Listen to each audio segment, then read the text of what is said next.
So welcome to another video from theplayersaid.com. My name's Alexander. And I'm Grant. And today is our April monthly debrief. It's late. It is late, but it's, yeah. Late for a reason, right? Yes. So. We had a week's worth of exhaustion and recovery. Yeah. Afterwards. I didn't have a chance. Still feel like I'm I agree. a little bit recovered. So, I agree. But I've still made solo videos at home. Yes. And I've done interviews for the blog. I pretty much haven't touched anything for the blog in 2 weeks. Nothing. For the blog? You haven't touched the blog in 5 years. Well, that's true. But also, like, the channel. YouTube channel. Okay, I've made one video. Like, I processed one video. I've noticed that. Our video numbers are just dropping. Then, we no longer have 30 scheduled videos. We have like 22. Makes me sick. So, the April... I'm still tired, though. I really am. That was a lot. It was a lot. So, April was a huge month of gaming over here at the Players Aid. We both happen to have just played a lot of games in April anyway. But the last week of April, we went to Buckeye Game Fest. Now, you watched the Buckeye Game Fest debrief. You can see quite how exhausted that we are in that. I watched that video. I did too. And I was like, oh. I kept sighing because I was so tired.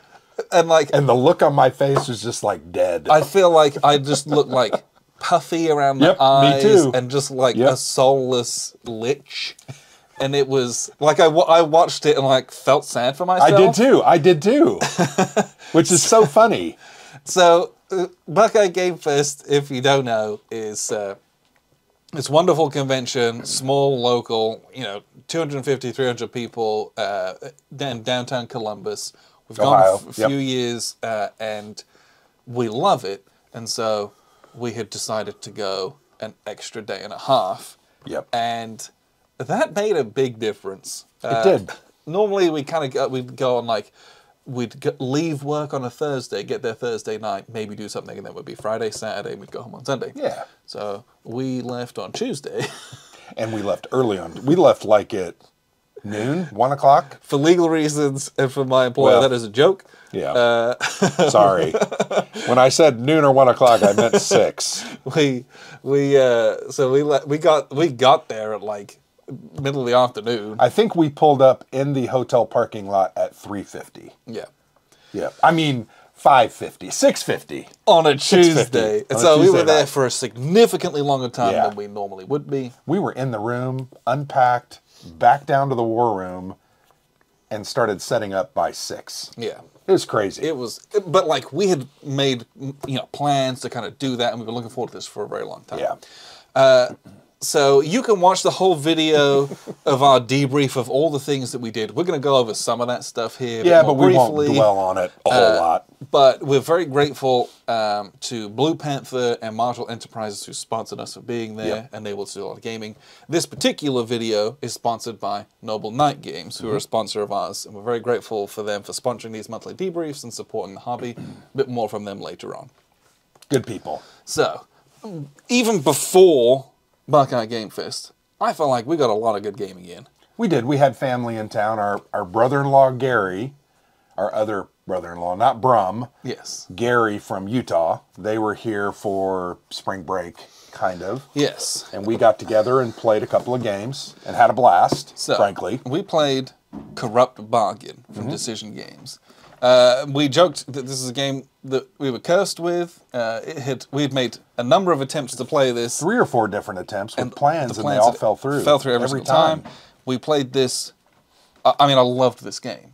Oh, it's fantastic. I had a really good time with this. We played it 3-player. It can play from 2 to 4. But we played it 3-player, and it was really enjoyable.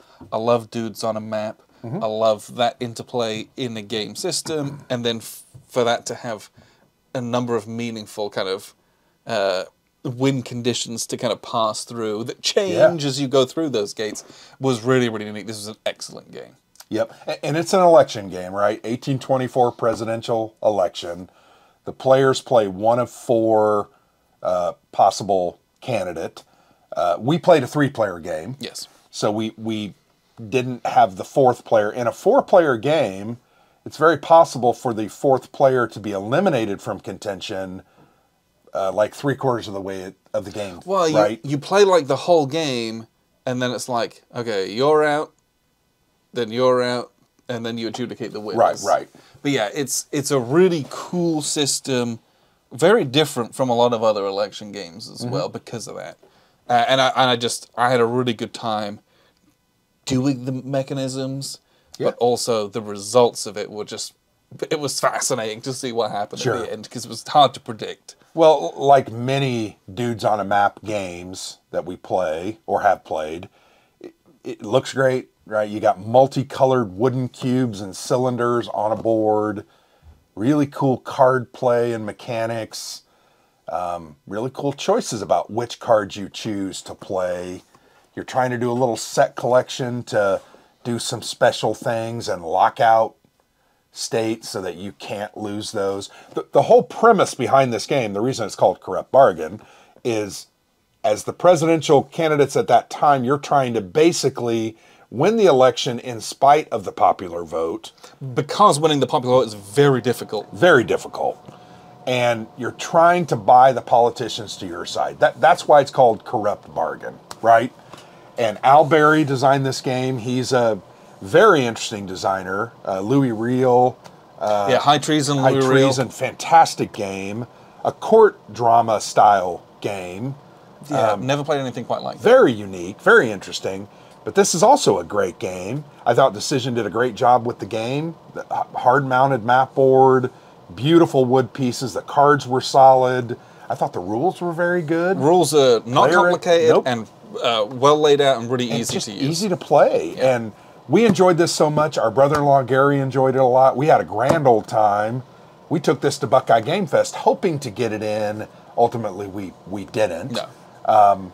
But a great game. But this is a game that will travel and might be a regular because it's so easy to teach and get going. It can sit 4 people. And it's just so good. Yeah. And so, I mean, it played in like an hour and a half, right?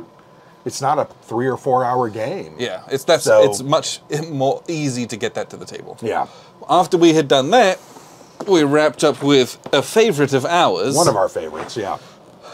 Legendary Encounters, alien deck building game. Yeah, fantastic. You've heard us talk about this a couple of times. And it will continue for the rest of eternity. Yeah. This game's awesome. We love it. We played with Gary. Can I tell the story? Yeah, absolutely. So we played Corrupt Bargain, hour and a half. We had some pizza, and we were like, okay, what are we going to play? I had to go to the restroom.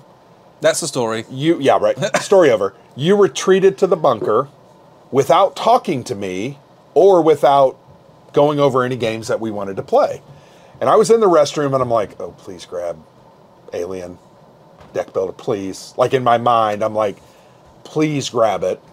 You brought this up, and what was the other game you brought up? I don't remember. Okay. But the moment I saw that, I was like, booyah, we're playing this. And we played it. Gary had a blast. We won. Yes, we had beginner's luck with Gary.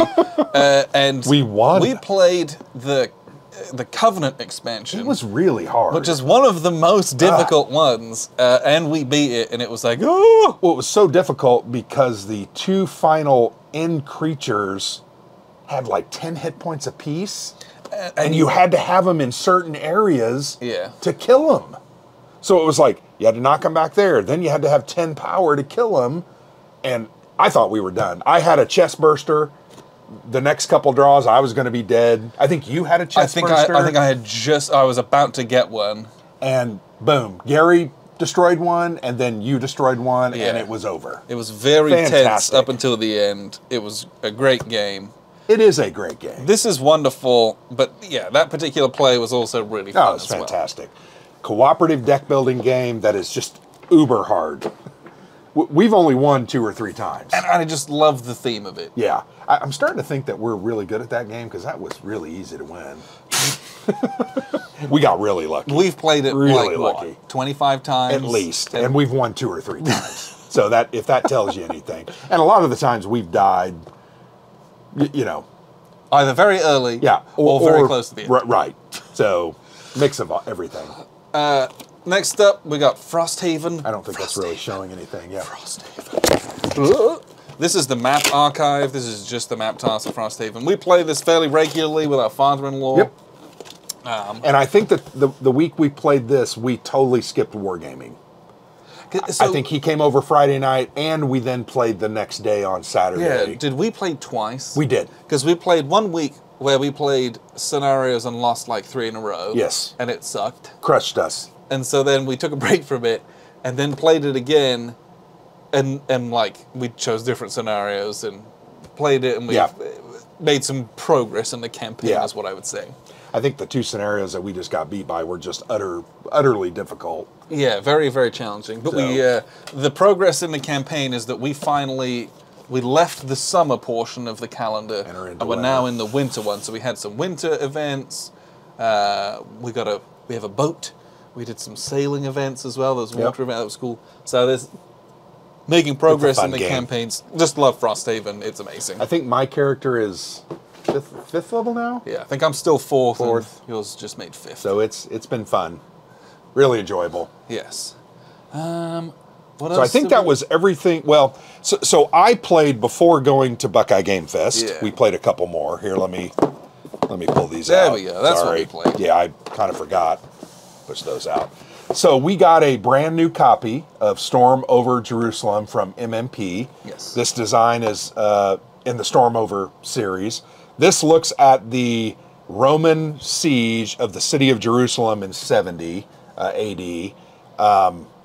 Very cool system. Scott Blanton is the designer. Beautiful map, beautiful components, great looking cards. Very fun game. Yeah. Very hard. This was our first in this Storm Over series. I know it's been around for a while. We've not played any. This was our first one. It was really enjoyable. I had a great time with it. Yeah. And it is just the Siege of Jerusalem, right? Yep. It's not anything else. This is effectively just a 2-player game. Yeah. You could solo it, but it would be kind of it'd be difficult. Yeah. With the way that the activations work and stuff like that. The thing I really liked about this game, a couple of things. The Roman army is really powerful, but the advantage that the Judeans have is walls, right? They're behind walls. The Romans have they have ballistas, they have battering rams, they have siege towers, siege ramps. It's like a losing proposition for the Judeans, right? But it's the concept of the outer walls have a lot of attack points. Once the Romans get into the outer walls, there's then an inner wall ring, and it becomes much more difficult for the Romans to get at those portions of the wall. Yes. They can't make the same quicker progress as they could. And they also can't do as many multiple attacks as they could on the outer ring. So it's a matter of Judeans just got to hold out. Yeah, the Romans are fighting the Judeans in this, but they're fighting the clock just as much.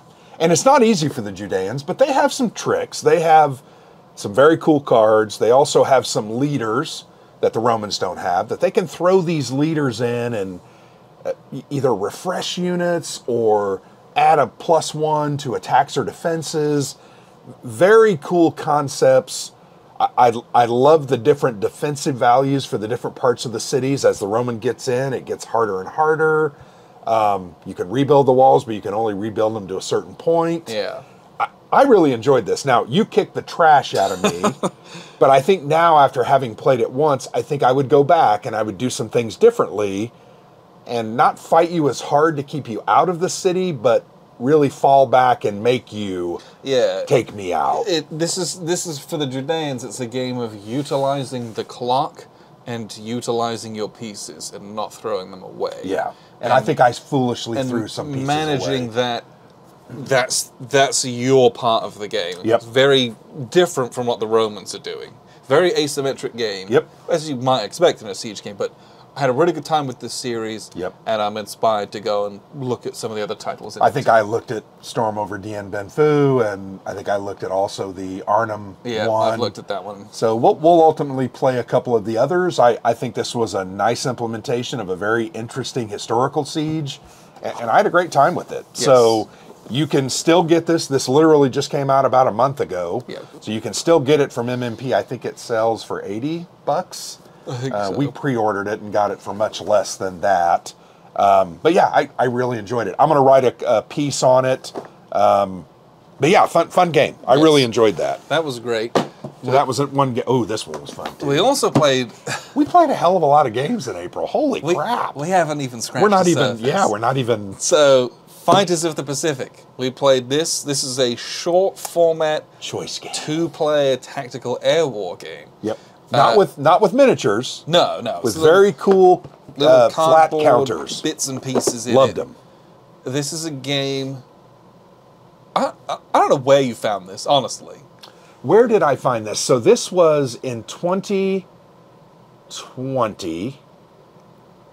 I saw it on Kickstarter. I didn't back it, and I did an interview with the designer, and it just looks so interesting and fun. Now, when it released, $45. Yeah. 45. So I said, why not? I took a chance on it. We played it. I loved it. Now we've packed back to the Europe Kickstarter, Yes. which is still ongoing. I think they still have a week left. But that's how I came into this. Capsicum Games, not a war game company. No, they're coming out of France, I believe. Yep, and I think this is really their only historical title with the Fighters Over Europe Look at how beautiful coming up. it is, though. Well, the art is gorgeous. The counters are fantastic. The pieces are the little. I mean, you're fighting over an ocean, so everything's blue. Yeah. Right, but they're snapped together tiles with islands and Clouds. and you've got some little ships that are so cool. This game was a blast. For 40 For bucks. 40, I think it was 45. Sure. I think it was 45, but that for 45 bucks, this game should not have been as good as it was. There's a full review of this coming soon. This Yep. is a game, like, look at this little box. It's beautiful. This is one of, like, the most, like, punishing tactical games Oh, yeah. out there. Like, there's no dice in this game. Nope. Don't roll any dice to see if you hit or not. Nope. You will hit if you get people in your sights. It's all about positioning. This is positioning, maneuver, and initiative and activations. and using of initiative to pass if you have the initiative. Very important. so that you can outmaneuver people Yep. and follow them up and then get them. Yep. It's such an it's because of that. Because this Fantastic. is a deterministic outcome combat. It is so tense because Oh, yeah. your movement is so important, and that also adds a puzzly aspect to it. Of like, Yeah. if you have the last couple activations because you activated your opponent, like you can sit there and figure it out and you can get them, and like that's Yep. just part of the game. It takes an hour, 2 hours at most, depending Yep. on the length of the scenario. and it's scenario based, Yeah. right? And there's 5 or 6 scenarios in the box. I think it's and 10. 10, and then the Kickstarter had dozens of other scenarios. And a bunch of other expansions of different Yep. planes and stuff. If you want to go all in, The thing that's really unique about this is all the planes are different. All the planes have their own asymmetric advantages or disadvantages. For instance, the Zeros have a thing where they can turn. It was called flexibility or... I can't remember what it was, but it's something like that. Some extra maneuverability. where at the end they just could change their facing, for free. But you can do slides, you can do dives, you can do climbs, you can hide in the clouds. And it's all on this cute little play aid that's really easy to reference. Very simple. Not a complicated game, but I had a blast with tactically this one. very rich. Yeah. And actually, it was funny because at the beginning we were playing and I'm like, oh crap, you're kicking the crap out of me because I had slow American dive bombers. But then I got into I can use the clouds like this, and I can use my initiative like this, and I can go and make you go, and then I can dodge when you attack me. We learned how to play it, and I was like, damn, this is awesome. And then bombing aircraft carriers and bombing destroyers and shooting torpedoes. That stuff was amazing. Yeah. So I had a blast with it. I really enjoyed it, and I'm very excited for the Europe one as well. Yeah, so much so that we went ahead and backed, once again, $50, $60. I got all these different expansions, and it's crazy. And it's done over 125,000 and like, should do more than that. And good for them. Yeah, Like, it's a great little game. Yeah, and I'm curious to see, I think they've talked about they'd like to go to the Eastern Front. I think they probably might look at Mediterranean as well. But if there's success in historical games, maybe they'll branch out into something Sure. else Yep. within the historical realm. That would also be interesting because they've Yeah. got really good design there. And Very good game. I'd like to see more. I did a full first impressions written, and I'm telling you, this game is dope. It really is good. It's fun. Yeah. Nate Rogers did a series of playthrough videos. He loves it as well. And I'm like, yep, this is an amazing game. Wow, I don't think people know about it. Really. No, I would love to see more people give that a go. Yeah. Because I think it's really good. Oh yeah, no and doubt. Really enjoyable. It's No very doubt. fun. So I also played. I was writing some series of posts on the blog. Flashpoint South China Sea. I played this solo 3 or 4 times. Very cool little solo process. Very simple. The bots are very hard though. Yeah. I mean, I've played as the Americans 3 or 4 times. Never beaten the Chinese bot. I have played as the Chinese and beat the American bot once, maybe twice, but it's just good. Simple, plays in about 25 minutes, and I played it 5 or 6 times and really enjoyed it. So this is such a solid little game that I think has a lot more depth than people give it credit for. We enjoyed it. Yep.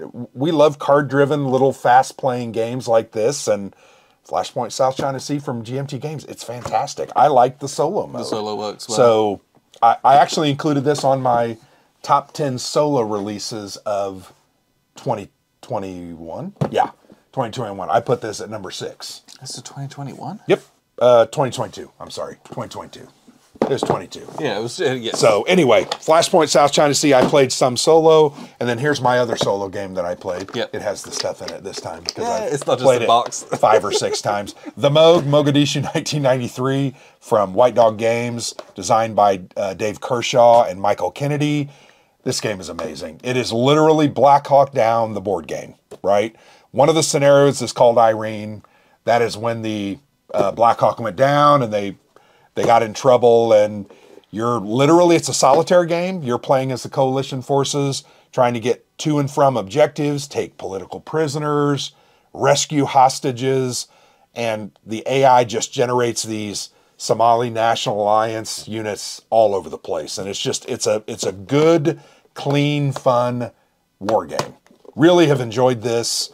I did a video, a playthrough and a review on this. I'm probably going to get this back out and play it again because there's like 6 scenarios. I mean, it's crazy. Are they all different, or are they they're all different. breakdowns of that one scenario? They're all, it's like, one, just get your units here. One, it's take this prisoner. This one is, do this. And it's pretty cool. So I really enjoyed this. White Dog Games, this is like $45. Actually a really nice produced game as well. So really enjoyed this one. So those were my solo exploits this month. Okay, so let us proceed. We still have a lot of other games that we Yeah, played. so that's all the stuff we did before we went to Micro Yeah, Games, yeah. right? So that was the first 2.5 weeks of Yeah. April. So the last week of April. Okay. I'm looking around. Oh, Where do we start? one last thing. Before Buckeye Game Fest, my son asked me to play. He's like, Dad, can we play a board game? And I was like, sure. And he said, can we play something different from what we normally play? And I said, yes. And then he went down to the basement to pick out a game. And I was very curious to see what he would come back with. Because Empire of the Sun? Because I don't have a lot of like 2-player games down here that are like for us. Catapult Feud, Right. though. Yeah. Like a lot of the games that me and him play, I kind of got upstairs so they're easy access. Yeah. He came back upstairs with a Combat Arena from Games Workshop. So this is. Did you do a video on this one? I haven't yet. Okay. But I might do. So this is a game that's been on a shelf for a while.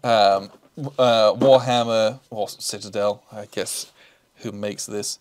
I think it's okay. It's from Games Workshop, but it says Warhammer in it. They sent this as a review copy a while ago. Yeah. So I finally got it played. I've had the miniatures built for a while. I've even got one of them halfway painted.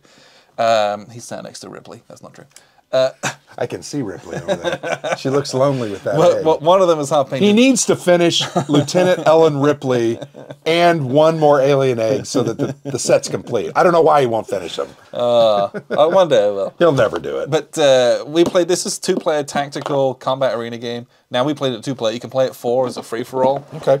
But you have an activation deck. It's a joint activation deck. So it's basically chip pull. Okay. And then you can move or you can attack using a little hand of cards that you've got. And then you're doing... She doesn't have a leg. No, she does not. She has a spike. Yeah, and so you're like moving and attacking I did it on purpose. Didn't.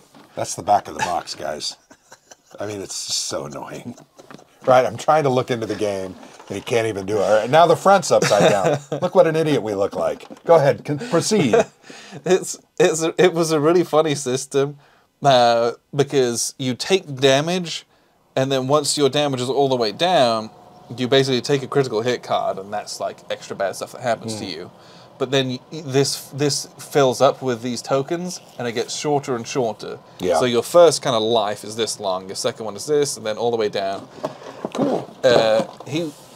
He was absolutely like dunking on me the whole game. Oh, yeah? And then I did some damage to him, and he pulled a crit, and it was like, headshot, you're dead, you lose the game. Which is corny as crap, and kind of but he thought it was funny. He was like, oh, that's so cool, Dad. I'm like, okay, I killed your guy. I'm like, sure. I'm glad you're happy about it. That's awesome. But yeah. How long did that take to play? It says 30 to 45 minutes on the back of the box. That's probably true. Okay. But yeah, it was a very light, very fun game. He enjoyed it, and he knew how to play it by the time we were done with it. So, credits to that. Was fun. Nice. Finally, Buckeye Game Fest. We will get there. Okay, so the big bad boy, and why we went early. We had discussed a number of things. I think we had talked about SCS. Day of Days. Day of Days. We talked about the U.S. Civil War from GMT. But ultimately, we decided. We got Unconditional there Surrender. on Tuesday, and we set up Unconditional Surrender and started playing it, and we played it all day on Wednesday and a bunch of Thursday as well. Yeah. So Unconditional And only Surrender... made it through, like... 2 years. A year and... Not even quite... Like a year and 3/4, so... So, Unconditional Surrender... there's already like a 45-minute solo review that I did a number of years ago. We just shot another review of this that's going to come soon down the line. But... Great game. I love this. It was really great to kind of teach this and to get it played again because it's been a long time. And it was fun just to kind of sit there in the war room, which is open all week long, whereas the regular game stuff isn't. From 8:30 in the morning till like 11:30 midnight, 11:30 midnight. So we sat here and played a bunch of this, and it was, quiet, and it was... and then people started coming in on Wednesday and on Thursday, and people would come over and ask, and it was cool. And it was cool to like chat with them and kind of show them what this is, because I think this is a game, it's been out of print for a while, but people know about and are interested in, but like, you never seen anyone playing it.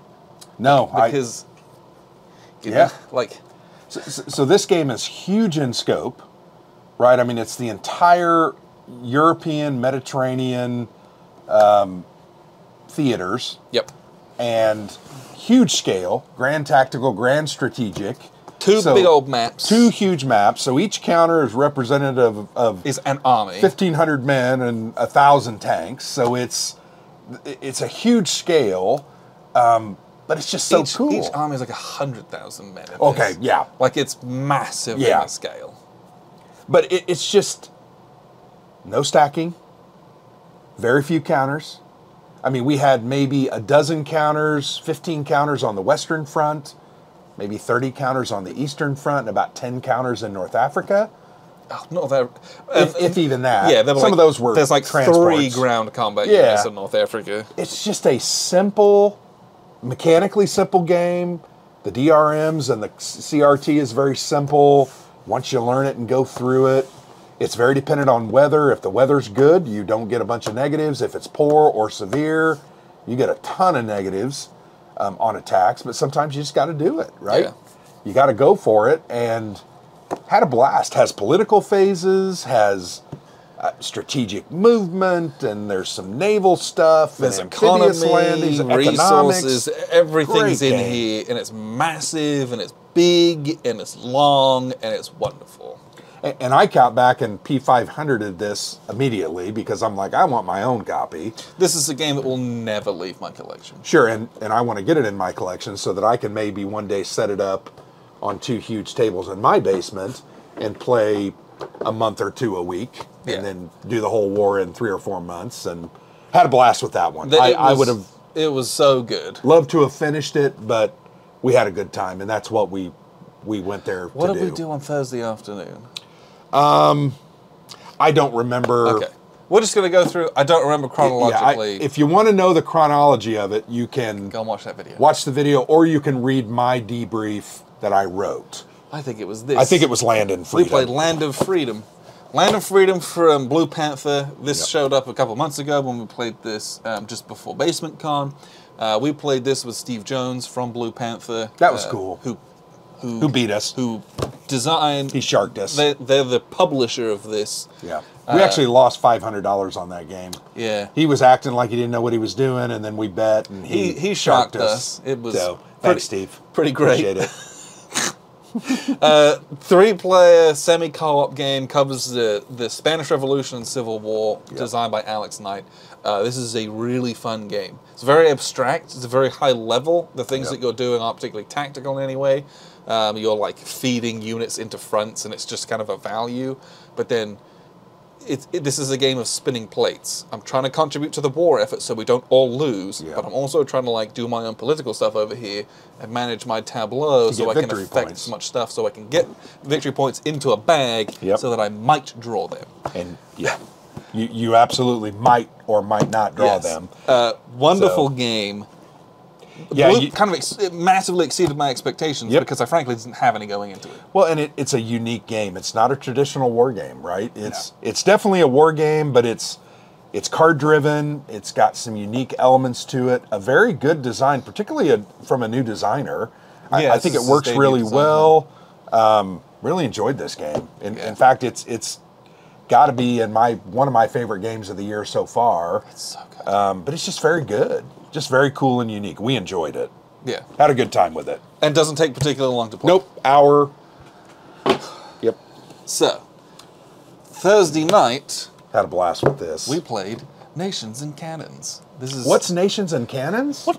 Nations and Cannons? Nations and Cannons is an American Revolutionary War module for Dungeons & Dragons 5th edition. Which is insane. From Flagbearer Games. If you don't know who this is, they just funded a massive Kickstarter on Kickstarter. On Kickstarter. My brain. They with like source modules and all sorts of other things that they're going on. We picked this up at Gen Con last year. We went back for this, right? We did. So we looked at it, kind of liked it a lot. We talked to them. It looked really cool. But we spent like an hour at their booth. And then it was like, well, we went to do other stuff. Yeah. It was also part of that. But then we went back on Saturday, and we went back specifically to buy this. Yeah, this was a huge impetus of why we went back. And we drove down there. It was like the first place I went. We got this, got a little map of New York. Dice. We got a misfire deck, which we didn't use. No, we didn't use that, but I think next year I might. Yeah. It's just not. But it's role playing, and it's role playing in an historical setting, the American Revolutionary War. So we had a little team of rebels, right? I was a firebrand, which is kind of like a bard. Yeah, it's one of the new classes in here. One of the guys was a barbarian, David Thompson. He had a big claymore sword. Russ was a... He was a Dutch... He was a fighter. Fighter, who was good with pistols and rifles. Gunslinger. And then Bill was an Iroquois warrior. Yeah, I think he was a ranger. And he had a lot of cool... He made sumac poison bombs and had a throwing hatchet. Yep. Oh, so cool. And I was like the voice of the party, and my guy had a 10 wisdom and like a 9 intelligence. It was so funny. That was such a weird character that they made. But it worked. I mean, we had a blast. We played for a 4-hour session from almost 5 hours. Yeah, it was 7 till like 11:30. And you were the game master. Yeah. And we absolutely had a blast. We had 2 foolproof plans that were completely executed 100% as expected. Yes. Everything succeeded. Lots of 20s were rolled. It was a blast. We had an absolute blast. Yeah, it was funny because we bought this at Gen Con, and it was kind of like, okay, what are we going to do with this? And then a few months later, I was like, I had been reading it, and I was like, this is amazing. Yeah. And I put out some feelers of like, hey, Who would be interested? if we did this, is there any interest? And immediately, like, David and Bill and Russ responded. I'm like, okay, cool. We're going to do it. So I spent an amount of time that I do not wish to disclose, kind of writing a one-shot for this, because I wanted to kind of test out the rules, see what it was like. We had some of the official pre-generated characters off the website, and we kind of ran this cool adventure, and I had an amazing time Oh, yeah. DMing for everyone, and it was so fun playing D&D in a historical setting. Yep. We're gonna make a video about this. Yep. So there'll be like with much more detail and a bit more separate. But I've never played a D&D module, like a different kind of setting than just kind of the regular fantasy stuff before that Yeah. was D&D, and so it was fascinating to watch that unfold. Well, and it was really cool, too, because once again, my class was a firebrand, so it was kind of like a bard. But I didn't have spells. I had things called gambits. And they were basically just special skills that allowed me to make a flourish of oration and convince people, and like I did a tripwire thing, and Yeah, or like to call someone out for a duel, and if you roll Right. well, like they have to duel you. It's kind of like Charm Person, Sure. but like it has a real setting, and it's yeah, like there's no magic. yeah, but they removed the magic. Yep, they did a great job really making it feel D&D, but in a historical setting. Yeah, like really well done. it's really neat, and the combat's very different because it's a lot of firearms. Yes, And so very deadly. I mean, I was rolling 2d8s, yeah, the firearms are you will die. and most people we were attacking had 12 to 18 hit points. The little mooks, yeah. Yeah, And except then for the Wendigo that had like 4,000. yeah. Which we had a Wendigo in it, which was awesome. You know, so Yeah. so it had a little bit of the occult and Cthulhu-esque elements to it, but it was a blast. It was Had a great time. Really cool. This is a great little book. If this Yeah. is something that you're interested in, I highly recommend it. But yeah, I'm excited for all the new source So stuff you that's back coming the out. new source stuff. What does it have in it? So it has, it's a massive source book. So Okay. it has like way more detail about like historical settings and characters and people, different campaigns that are going on. I believe that it also has stuff that can take you back to like French and Indian War as well. Okay. Which would be very Very interesting. cool. But there's just like a bunch of stuff. So when you buy the cloth maps that we have, Yeah. those come with like So grab one of those because they are beautiful. so this We is, only bought one of them. Yes. I regret not having bought every single one that they had. 3 or so, maybe. I think it was four. Yeah. So this wonderful cloth map of New York, and it's a historical map, and it's got all this stuff in it. When you buy this, you get a PDF that has like a little gazetteer in it, and that like actual locations in here. Tells you what's there. And it's like the historical stuff, and then rumors you might find, and adventure hooks. Yeah. All of that, I believe, is going to be printed out in Okay. in those. So there's like a little atlas section. very There's a cool. ton of stuff in there, and then there's all sorts of other extras and bits and pieces. Like they have a section on like American Revolutionary War insults, Okay. so that you can say like period appropriate insults to each other Sure. when you're trying Yeah, to that's challenge cool. them to a duel. Yeah, yeah, you ninny muffin or whatever. I don't know. Like that's why I need a book. Sure. So I would say one of my favorite parts about it, and you asked me to kind of prepare Yes. an inflammatory speech, like a rabble-rousing rabble-rouser would have done in the American. And I thought about it, and it basically revolved around King George ruling us from 3,000 miles away and stepping on our necks and, you know, taking away our freedoms and blah, blah, blah. And I was like, it's time for us to step on his neck and do this. And everybody was just like enthralled. I think they would have run through the brick wall. Yes. But it was fantastic. And that art role playing, that's what it's about. Yep. It's about creating a character, living in that character, doing character specific things, and having a good time with it. We had a blast. Yeah. Had we all been killed at the end by the Wendigo, I don't think anybody would have cared. No, and I Right? tried. Yeah, I know. And Russ got lucky and rolled a 20 and did about 30 points of damage at the end, and that thing slumped to the ground. But my gosh. I got a couple of them. It was rough. But it had a great time. I would love to do that every year. Yeah. At Buckeye Game. And maybe do 6 people or 7 people. Yeah, I would like to make it a mainstay. Yeah. And I'll, whether it's that or some other system, but this is really good and we'll have new exciting stuff for it. Sure. I'm already thinking about ideas of what the next thing is going to be. Yeah. And I've got...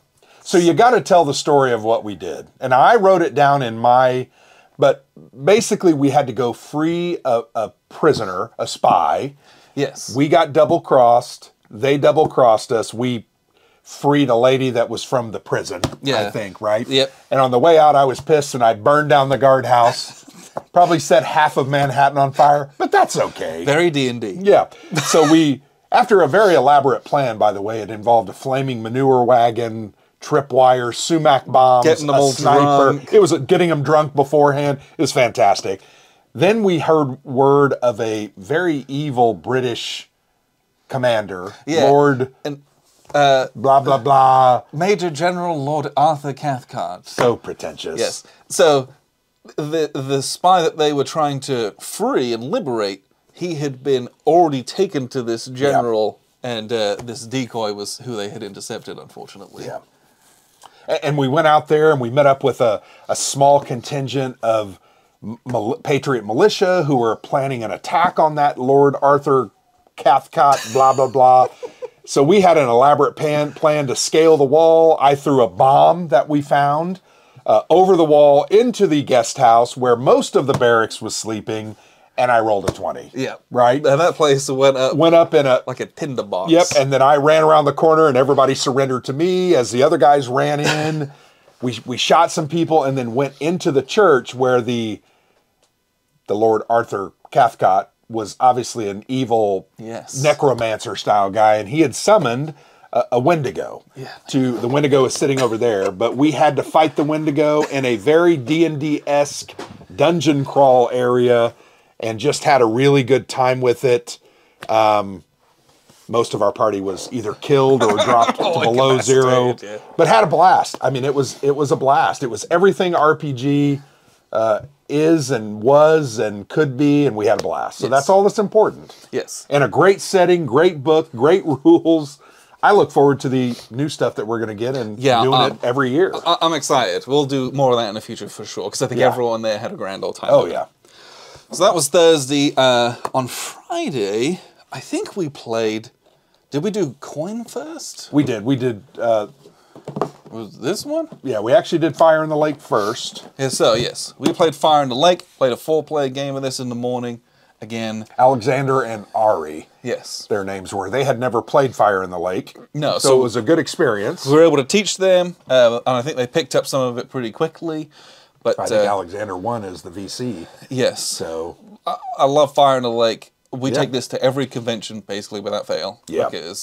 And we almost always get it in, too. Because it's just so fun. It's probably our both favorite coin. Oh, yeah, no doubt. And I love it. It has so much to offer. And this is also one of those coins that, because it is big and it can be quite complicated because of its size, people don't play it as much. And so it's intimidating. It's a way for us to get people to play a game they normally wouldn't have as well. So I love doing this at those cons because you either play with experienced players and you have a great time, or you can teach someone who new, and that's it's a good like time a grail as well. Game for them almost. Yep. And that's wonderful to participate into. Had a blast playing this. Oh, yeah. Always will. I love Fire in the Lake. Yeah. So we did that in the morning for about 4 hours. And I think then we did... No, we did our coin event first. So coin event, Andy and Abyss. outside of that, I taught Cuba Libre 2 times, one on Friday, one on Saturday. The one on Saturday, we ended up both playing. Yes, because you had some tickets drop out of that. So you had Andy and Abyss, you taught Andy and Abyss and played on the second day. Yes. So This was part of our official Coin and Teach event. We ran it last year. We ran Teach it and this Play year. series, yep. And we've done it. Yeah, it was very successful both years. This particular year, we had some really good support from GMT as well. They gave us some games and Prizes, magazines and prizes to give away. So everyone walked away. RBM Studio gave us stuff as well. Yes, yes. And that was really enjoyable to kind of like, people got to come and play, learn a good game or a new system that they're excited about, but maybe intimidated by, and we're able to facilitate that, but then also walk away with some prizes too. That was pretty fun. Yeah. It was a great event. It was successful. I had a good time with it, and I think everyone else did as well. Oh, yeah, there's no doubt. I saw a lot of people who kind of got that coin taste in their mouth. Hopefully they'll now go home, buy some other volumes, and play it with their friends. And coin games are lookers. People come they're over and they're beautiful. like, oh, it's Ooh, a that's big cool. board with lots of Yeah. pieces on it. People come and look. Oh, yeah. We were playing Andy and Abyss on the Saturday, and a gentleman came over. He was from Peru. Okay. And he was like, "Oh, what's this?" Oh, okay. I And didn't hear that he was taking interaction. pictures of it. Oh, nice. And I was like, "Oh, here's your country." Yeah, It was yeah, like right a there. tiny little corner of the map, didn't do Yeah. anything. But he was like, he took pictures of both this and the box, and he was like, "Oh, I'm Okay. gonna go look this up when I get home." And I'm like, Nice. "Cool." Like, hopefully, the system sheds light on conflicts that aren't just like European Yeah. theater, World War II. Yeah. And so I think it's nice to be able to reach more people as well with these. So in our two games, the government won the first game, and I as the DR, won the second game. I feel embarrassed, but I had my opportunity and I crushed them. So even though they were new. Who won in this one? We The had... FARC won the first one? Or the cartels? It was Thomas, It was right? not the cartels did not win. Okay. I don't think they did anyway. I think it was Thomas that won it. Yeah, he played as cartels, so maybe it was him. Okay. If that was the case, the cartels won the first game, which I think that may be right, and then the AUC won the second game. Good.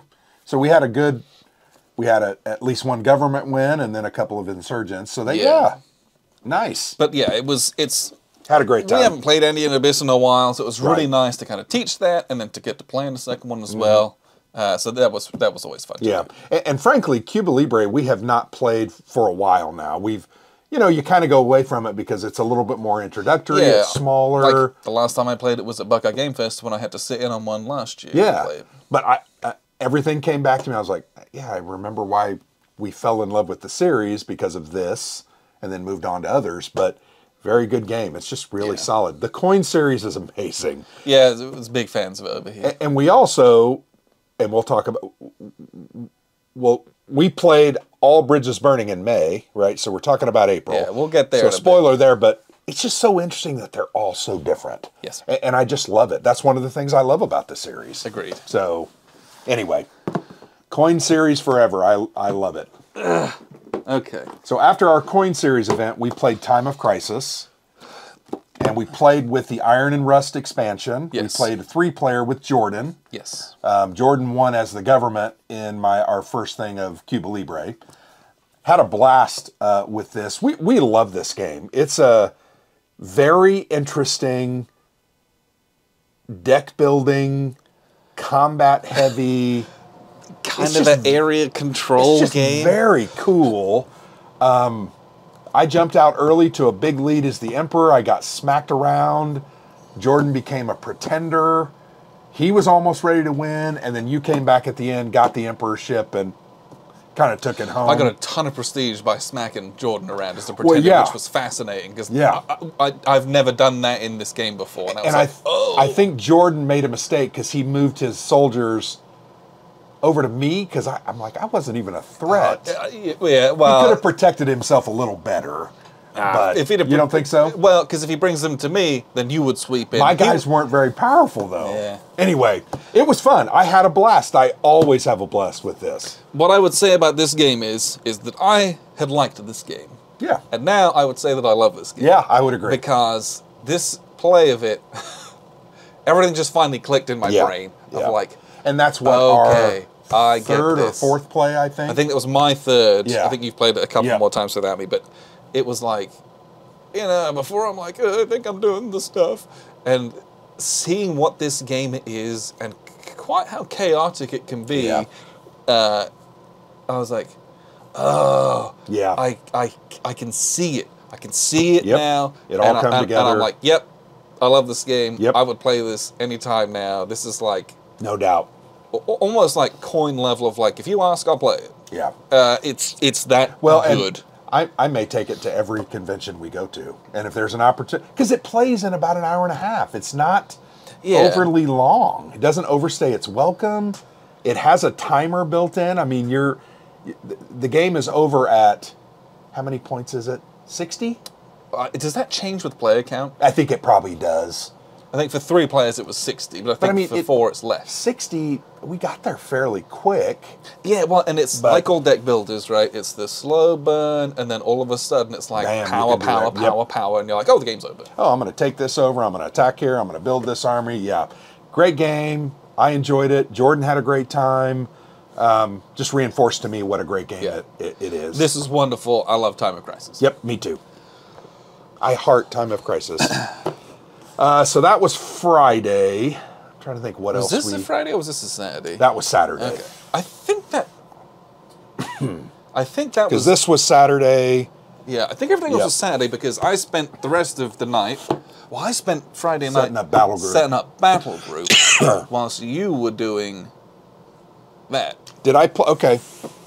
Well, and we skipped this. We did this on... That was Friday as well? That was Thursday. This was Saturday. We're starting Saturday now. So This is Saturday. This was Friday night. That was Saturday. Yeah. So I don't care what it was. I don't remember. I have a terrible memory. I had the great fortune of playing a 4-player game of Undaunted Reinforcements. We played in Normandy. I played with David Thompson as my teammate versus Russ and Jordan. If you haven't played 4-player, it changes the rules just a little bit with the initiative and how it switches. Very seamless, great fun. We actually played 2 scenarios, the same scenario back to back. We played as the Americans the first time and won in a completely different way. The second game, the Americans won again, but in a completely different way. And the Germans, we were the Germans that almost had it. We just needed another roll, and it would have ended differently. But I am always amazed by the depth of the Undaunted series, the variety of the Undaunted series, and this reinforcements box. I mean, it adds stuff to all of to the Normandy, to the North Africa, and it adds a solo mode. So I had a great time with this. I was so glad to play with David, one of the designers, and it's just a great game. So you sat up. Yes, Battle Group. I was setting up 15mm Battle Group miniatures. We played a scenario from Overlord. We played that on Saturday morning, but they would have time to put everything together, and I was Sure. a little bit exhausted.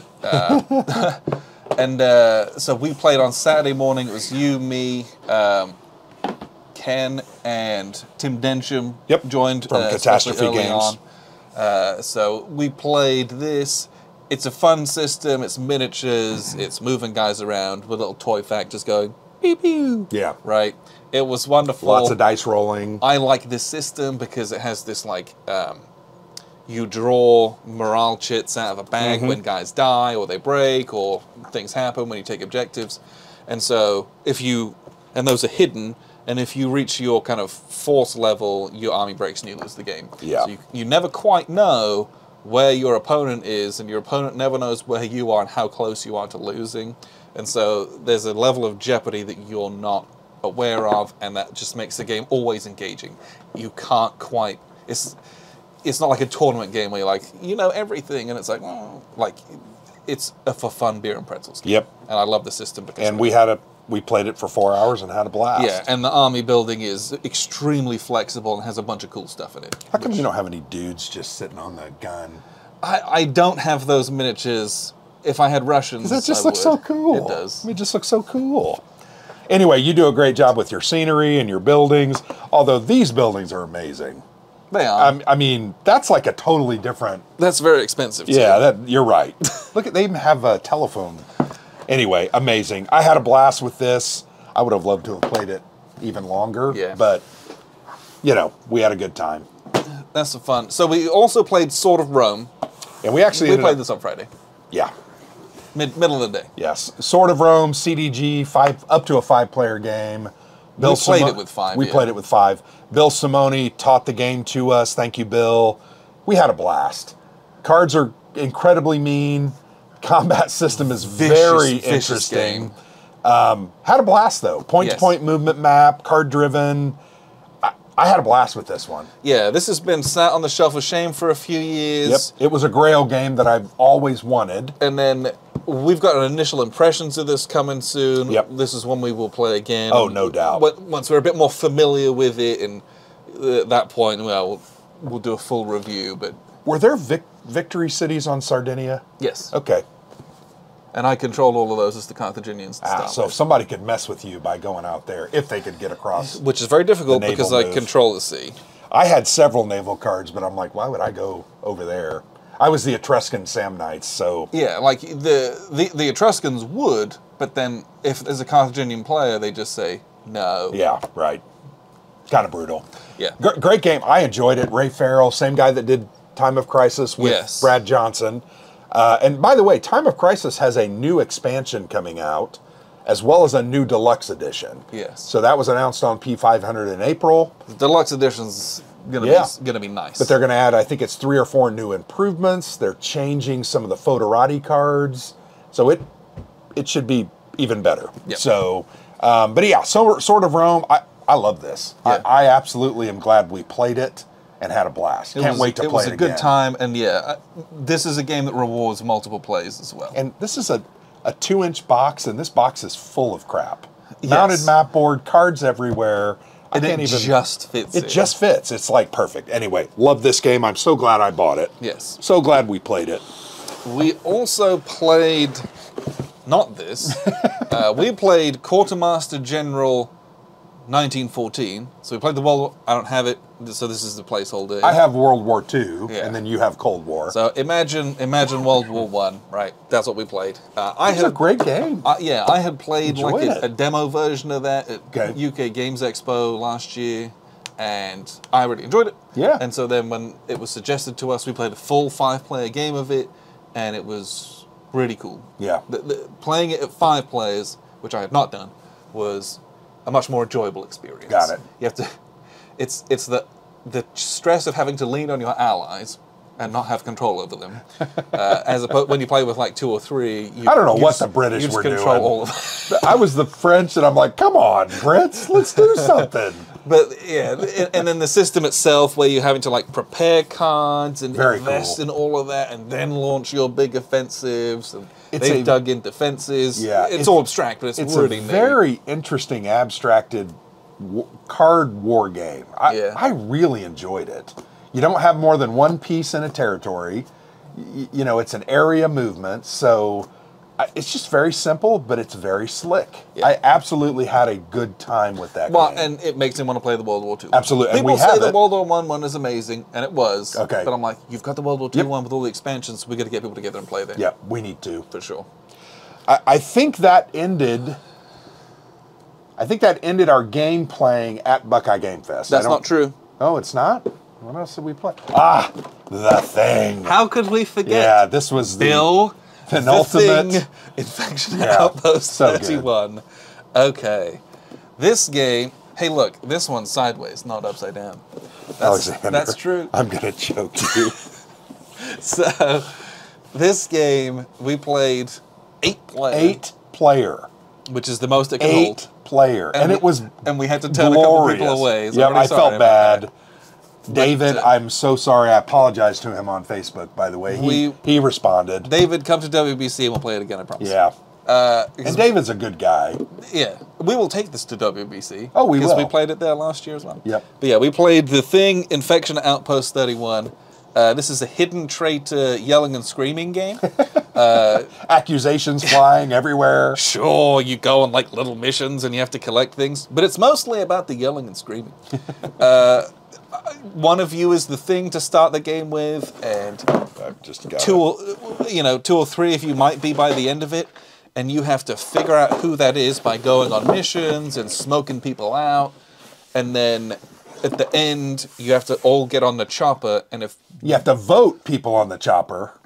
First, you have to vote somebody to be the Well, you have to vote, leader. and then the leader has to. They can blood test some people 2 or 3 people. if you have them, Yep, if you found them, and we did. and then once you've done your blood tests, they just have to pick people to go on. Yeah. And if you pick any one person who's the thing, and they get on, you whole lose. Everyone Yeah. dies. The world is over. Yeah. And it's wonderful. Yeah. It is wonderful, but I think in this play, we exposed a couple of problems. The one problem was I feel like the damn missions are too easy sometimes. Yes. The second problem, in my opinion, is the things have no motivation to do anything wicked. And that's because the missions are too easy. Right. They need... I'm going to be honest, if the things just play the game straight up, it's going to be damn hard to figure out who's who. Yeah, if you were honest, if you're the thing and you're honest and you put in and you say every card that you're going to, brutal. Yeah, There would be no way to there's know. no way to know. And if everyone who is the thing did that, you would get to the end of the game and be like, Yeah.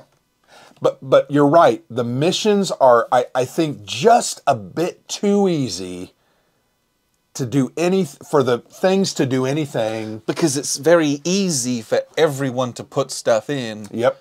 that's the right stuff.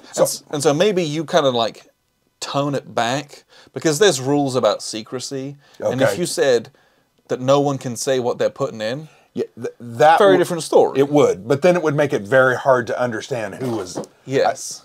I don't know.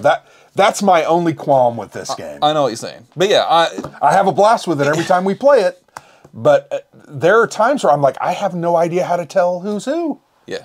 Because I know you're lying, but you're just putting stuff in, and Or you there's- put something in by accident. yeah, Bill. Yeah, hilarious story. Bill forgot what he put in, and he put a sabotage card in. Didn't mean to. He was not the thing, but we immediately outed him as the thing and almost killed him. And it was like, I Bill, mean- you would have died. And the problem with that is that we would have had to bring on someone else onto the Yeah. chopper. Because Yeah. you have to bring a certain number of people on the chopper. Yep. So you have to I identify. think you have to have at least 4 on the chopper. You have to have like everyone. Okay. So There were 8 in of us, an so- 8-player game, you have to have 5 people on the chopper. Okay. Because there can be a maximum of 3 things. There might not be. Yikes. There might only be 2, and then someone else dies. Yeah. Bully for them, but yeah. Just a Great fun, game. I enjoy it. good way to end the night. It's I also less have intense. The Thing, the board game. There's problems with that game as well, although I enjoy that one equally. I just wish that we could fix that one because I think those missions are really hard. That one's like cripplingly It's difficult. really difficult. In fact, you can get affected by anything. Dogs, other dude. I mean, it's crazy. So Yes. anyway, great game. I had a blast. fun. I think That was the end of Buckeye Game Fest. that is everything that so we let's not played. dwell on it too much because we've already done a video about it. And Yeah.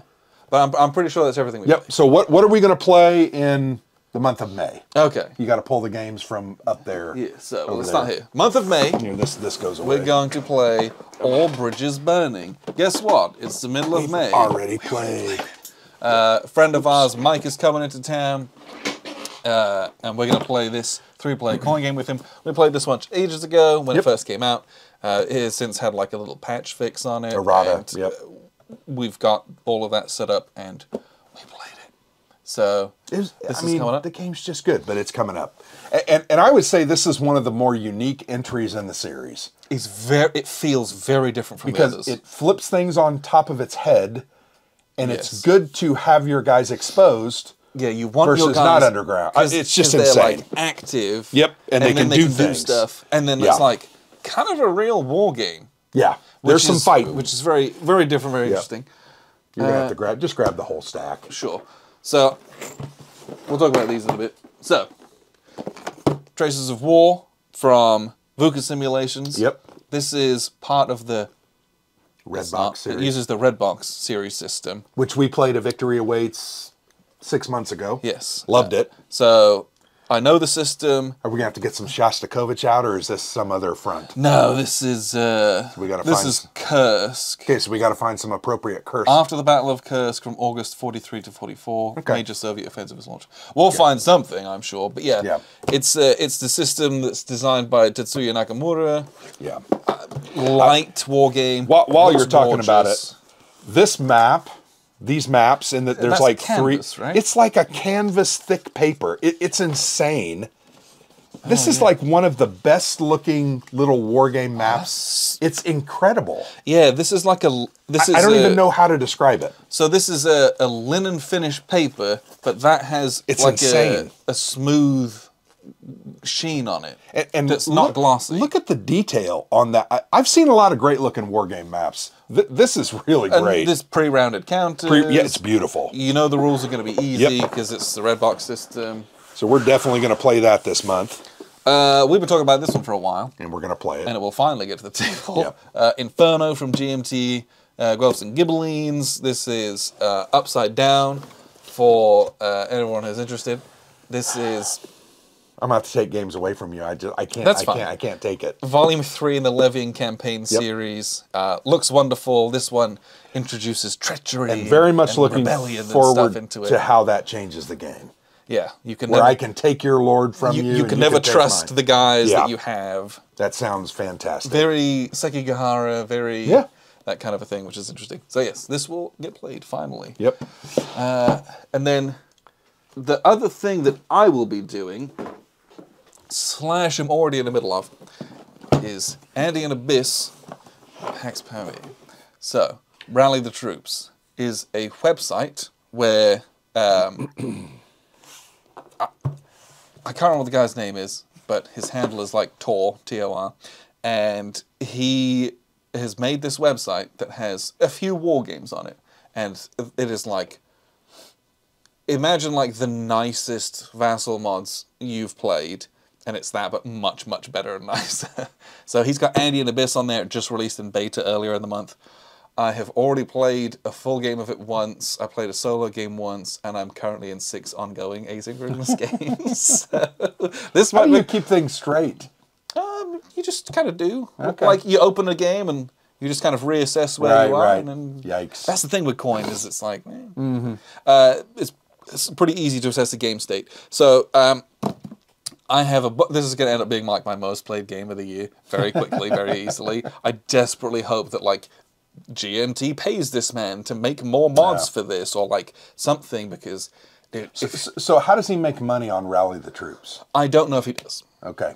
But Because there's he's- no fee, right? No, it's free 'Cause to sign up. I and free set to up play. an account. I just haven't got into it yet. But he's obviously a very talented coder, and I went onto his website, and he has a couple other websites that he runs. I don't know if he makes Okay. money for those, but I don't really know. Maybe I should do, but I don't.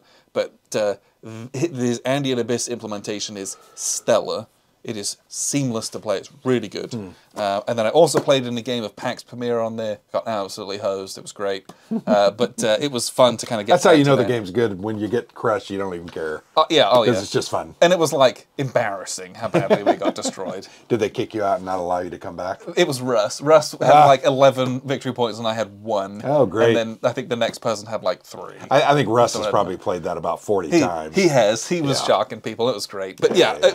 it was wonderful to play this game. Yeah. This is consuming my life at the moment. So I've also, on Board Game Arena, I have logged in, created an account, and I've played Space Empires, the solo version, versus the Death Machine, or whatever they call it, 3 or 4 times. It's the Van Neumann. I can't remember what it's called. Sure. I'm drawing a blank. But it's a very good UI. Doomsday Machine. Doomsday Machine. It's a very good UI, works very well, very slick. You can play a game in about an hour. Yeah. I want to get on it 2-player with you and play. Yeah, a that's game. one I need to play around with. I've been Just because it takes care of everything. All Yeah. that bookkeeping stuff, done. Yeah, Board Game Arena has a unconditional surrender mod on there that I I've been need to playing try around that. with because Russ was asking. I'm like, we might start up a game of that async as well. Got it. Just remember you have a YouTube channel to run. I know I do. Okay. I know. I have a job and a family. I promise. But that's everything that like I've got going on. Well, I've You've got a couple solos. games that I'm going to play solo. So we got Endurance this month. This is from Hollandspiel. I hate it when that starts happening, where it kind of starts coming. Bubbling. Yeah, bubbling. Endurance from Hollandspiel, designed by Amabel Holland. This is not a war game. This is the famous 1914 Shackleton expedition to Antarctica. It was a tragedy, but no one lost their lives. So they were basically stuck on the ice for 18 months. So it's your story of trying to stay alive. It's insane. Everybody says that I haven't gotten into it yet. I've just set it up and I need to start playing it. Very cool, uses cards, lots of dice. I'm very interested. So this is going to be, I don't have anything in it because it's set up. I hope to play it this month. I need to unbox this, but this is Stuka Leader. This is the new Leader Series game from Dan Versen Games. Obviously, it's the European theater with Germans versus Soviets mostly. If you know the Leader series, it's very fun. You've played, I know, Phantom Leader, Apache, Thunderbolt Apache. I've played Corsair and Sherman, and I'm looking forward to this, right? So I'll get into this. Chuck Siegert is the designer. I'm looking forward to it. So big box. I think they gave me 5 or 6 expansions as well. Heavy. It's a lot. So I haven't unboxed it yet or really got it organized. So that's going to be this month. Wow. That is a lot of games. Yeah. Busy, busy month. I'm going to take a drink while you... No, for sure. So that was everything that we played and that we will play in May. What are we, like an hour into the video? Yep. Okay. So, do anything on Kickstarter that's run out. So Nations of Cannon's just finished. Yep. I think Fighters in Europe is finishing in about a week. Yeah, so by the time this posts, go look real quick, because that should still have a couple days left. Oceans of Fire from Compass Games is one that I want to talk to you about, but I know we can probably get it on sure. Noble Knight Games, right? But that's a Kickstarter, right? Yeah, but it's a operational game in the Pacific Theater. Looks really good, so it's one I would like to check out. But those are the Kickstarters that I'm aware of at this point. Yeah. Always a lot. Don't know if I know of any others, but I'm sure there's a ton out there. There are some others upcoming that I'm aware of. Field Commander Robert E. Lee is in July from Dan Versen. There's several others coming up soon. But I think we've talked about enough games. Yes. So, people are tuned off. Real quick then, here's a word from our sponsor, Noble Knight Games.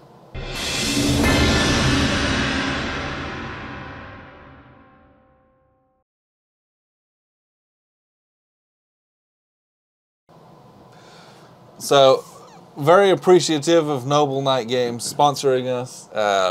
You guys are awesome. We're very grateful for your support. We're grateful that, Noble Knight. And I'm grateful Noble Knight exists, right? We've gotten several games from there that they're just hard to find. Yeah, I just bought a copy of Combat Volume 1, finally. Prelude to Revolution. Prelude to Revolution we got off of there as well. That stuff's all upcoming. I think I got my Quartermaster General World War II. With a bunch of all the expansions and stuff. For it was like $60. Yeah. Pretty crazy. I looked at Unconditional Surrender on there, but I decided to back the P500. Yeah. Because it'll have a mounted map board and all the errata will be. Yeah. So I'm going to wait. But I'll be patient. Very grateful for them for kind of reaching out to us and supporting the wargaming hobby, which we love so much. It's nice to see that kind of interaction and support from the outside world as well. Yep. So, okay. On to the topic. On to the main topic of today's discussion. This is going to be a bit of a different one, I think. Yes. So, if you would like to be able to suggest topics for these monthly debriefs, you can do so by becoming one of our $5 level patrons. And we put out a post every month, and we scour the posts and comments for topics. Recommendations this month. Some months we do not. Yeah. Because some months the suggestions require a bit more thought. And we were lazy this month because we're still exhausted from Buckeye Game Fest. And we didn't give enough time some of the suggestions are like, okay, we're going to put some heads together and take a look at some of those. Is that a Lancaster over there? Yeah. Okay, that's awesome. Why did I just see that? So that That Lancaster is the Lancaster that I use for Target for Tonight. Sorry, I got distracted by the crap that's in here. I have like a 1/144th scale die-cast Lancaster. Why have I never noticed that before? I don't know, I've had it about a year. My gosh, I bet I've noticed it. I just didn't really notice it. I'm like, that's a Lancaster. Yep. Anyway, sorry. I started to digress. So, over here we have Lieutenant Ellen Ripley half painted. holding Newt. She's wearing the only piece not finished from Aliens, Another Glorious Day in the Core. She's wearing jeans. White jeans. It's after Labor Day. I don't know why she's wearing white jeans. No, they're a very light blue. Okay, sure. I looked at the source pictures. She's wearing a light faded blue jean. Can I pay you to finish it? I'll finish it. All right. I'll finish. You don't even have to finish it beautifully. Just finish it. I will at some point. So, today's topic. Yes. We're going to discuss. I don't know how to phrase this, but prepping for convention preparation. Gaming conventions. So, because we go to. There are generally 3 gaming conventions we go to every year. Yes. Right? Or at least our general rotation. Yes. That is Buckeye Game Fest, typically in the spring. We go to WBC in July, and then we go to Gen Con in late July, early August. Yeah. We used to go to Origins, and to all of our friends there in Ohio and Origins, we've allowed Buckeye Game Fest to kind of take its place. And there's no offense, but we also have family commitments and summer things we have to do. Yeah. And Origins there's only just so many has been vacation hard. days in the year. Yeah. The other one we'd want to go to is GMT's Weekend at the Warehouse and Consim World Expo. And I think we're trying to make plans this year to go to GMT West. So we will see how that goes, but I think But if we're making preparations, what do we have to do to make those preparations? So what is going to a con look like? If you've never been to a con, because fantastic. Yeah, cons are amazing, right? It's just dedicated time and space to go and play war games, meet people who are interested in the same hobby as you, and to explore new games or to play some of your favorites that are hard to get to the table. Cons are an excellent opportunity for those kinds of things. So we've been to a few over the years. We have learned a lot. And so we want to just kind of have a discussion about some of those things. And I look back to our first couple. I mean, we didn't know what we were doing. We didn't know what to expect. We didn't know what to take. We didn't know what to do. We didn't know the things we needed. I'm glad that we've become seasoned and have learned, because our experience has become better. It's become more enriching and better fun, greater time. I know the things that like I need for like my own comfort, or like things that like I don't need to worry about because that wasn't that important in the end, or you know, all these little different bits and things that we prepare and things that we take help to make it so that I'm concentrating on playing as many games as humanly possible, and I'm not worried about this, that, and the other, right? Or I'm like wander around like a kind of a lost fish. So. A couple bits and pieces, right? So things that we always take, because you're going to go to a gaming convention, you are going to play games. You might have brought some games with you, but you might get into some impromptu games, and so there are some bits and pieces we always take. So, and we have bought travel-sized versions or smaller versions so that we have those and they are portable. So first off, tweezers. I take these even if we don't have any plans to play any Hex Encounter war games. Because you might just throw them into the middle of a war game. You might never know when you might get roped into a Hex Encounter war game. Sure. And having the little tweezers is always handy. Or you might just like be in some other game that's very crowded and like these can be helpful. Or you might not use them, but at least you had them. So little tweezers, these are the general... They're off Amazon. Yeah, you can buy these on Amazon, the little yellow white ones. If you just put in like general tweezers, they actually have a little flashlight on them. That's unscrewable. You can take it off. I take mine off. I leave mine on. It's nice. But yeah, that's up to you. General. I think it's like General Supplies tweezers. I just type in war game tweezers and these come up. Yes. So they're not hard to find. So they're very sturdy. Yep. They start open and you have to bend them to close Yep. them, as opposed to the other ones that work the opposite way. Yep. And these tips at the end are really long, and they're also flat, so they don't taper in. You don't want that in Wargame tweezers. So these are kind of like the standard ones that everyone uses. They're really, really nice. So I always have a pair of those in my backpack when we go to a Yes, convention. always keep those. Dice Tower. Dice Tower, this is a collapsible, foldable one. This is really small. This just slots into my camera bag when we're taking it around. So this particular one, this is probably the thing I get the questions most about when we're at cons, because we always have these set up.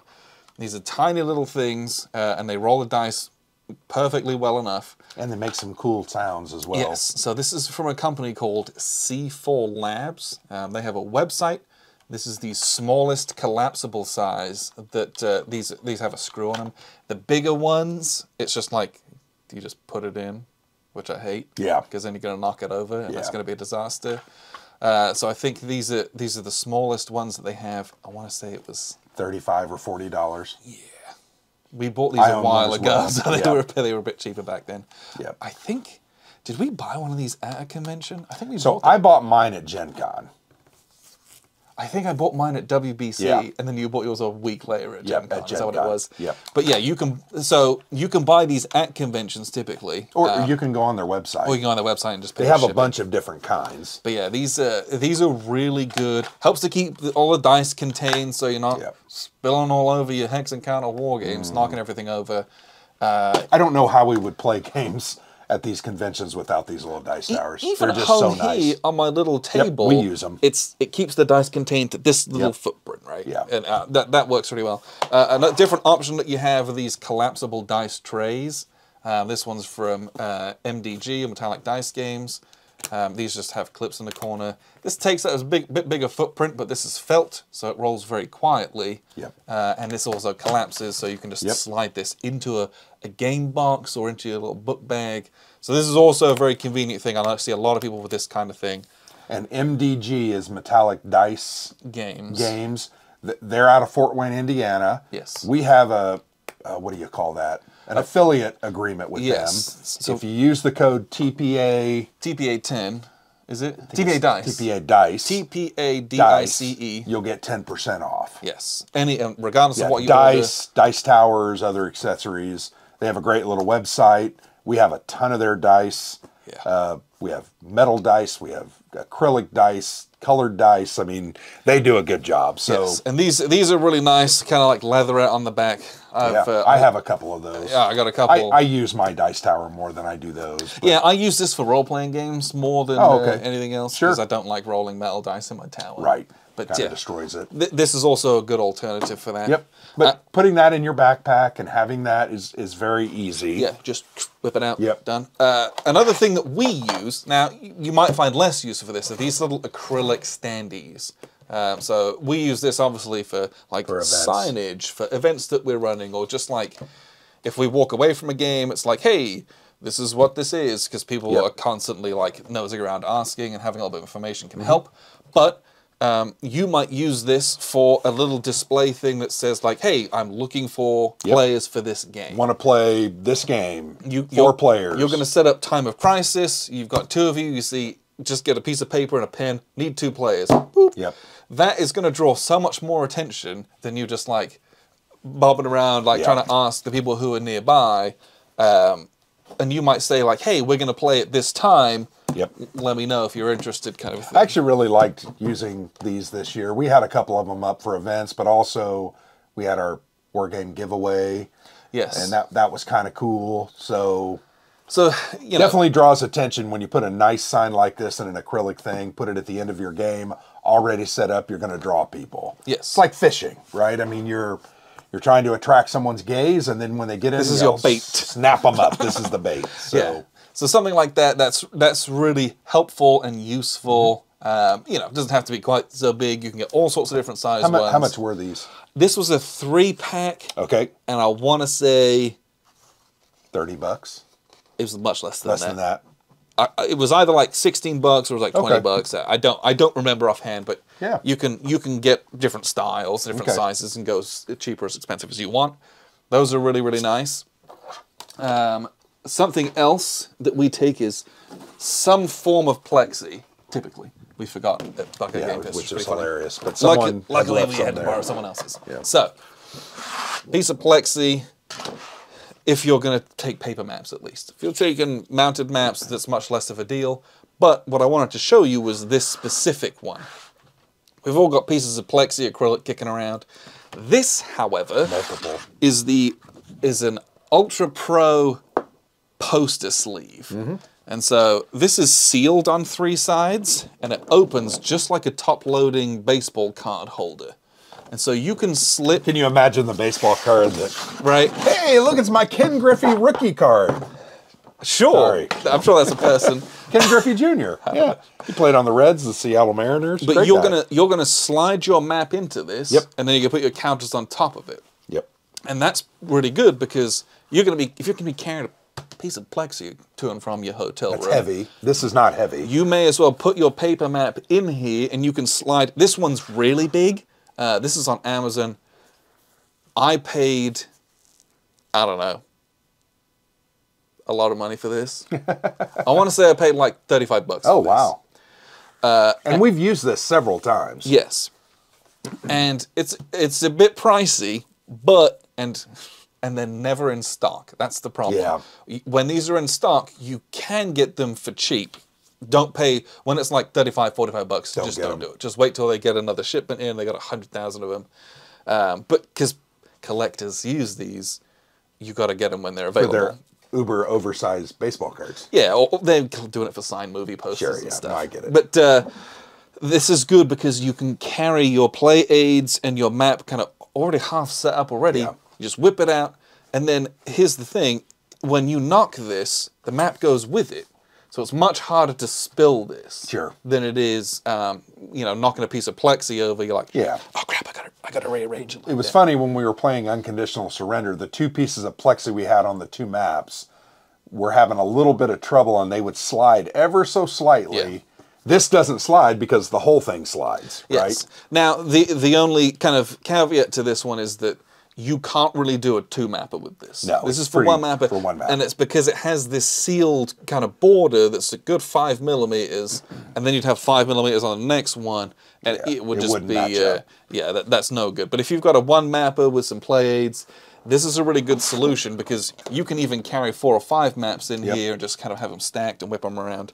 So this is a good option instead of just taking regular plexi, which you can always do. But that is the Ultra Pro kind of poster sleeve that's really, really neat if you can get a hold of it. And then...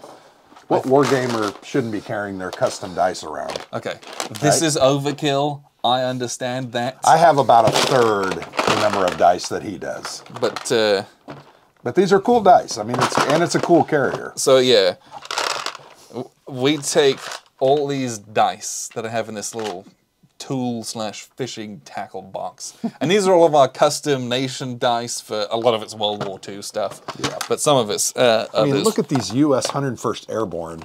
I mean, we got Desert Rats. It's just amazing. Good. 1st Airborne British dice. Soviets. Right here. Wait, look at that. Just so cool. Japanese. But all right here. Yeah. Right? All right here. So and we used this at Buckeye Game Fest. Yep, we took this, and it's great for... Very secure as well. It's got like 2 locks on it each side, and yes, you could kick that around. Nothing's going to happen. But like, custom dice are always fun to take because when you're playing a game in public and you've got your little cool dice with it, it just adds an extra little bit of bling, and people can be like, ooh, that's so cool, where'd you get those from? It's a good way to strike up a conversation, make some friends with some people. But having a nice little carrier for this, you could, because all of these kind of slot out, you can toss in like your tweezers and like all your like gum and all the stuff that you want to take with you into a little carrier like this. Can be really convenient. So if you have a normal amount of dice and you don't need an entire huge tackle box for it, you could then slip other stuff in there. Tweezers, coffee mugs, whatever. Yes. Dice tower even probably fit in there. Oof. Maybe not, but yeah, those are some like accessories to think about, and just to think ahead of like, sure, I could just take my little board game, but if you're going to be there a while, you're going to be exposed to all sorts of different games.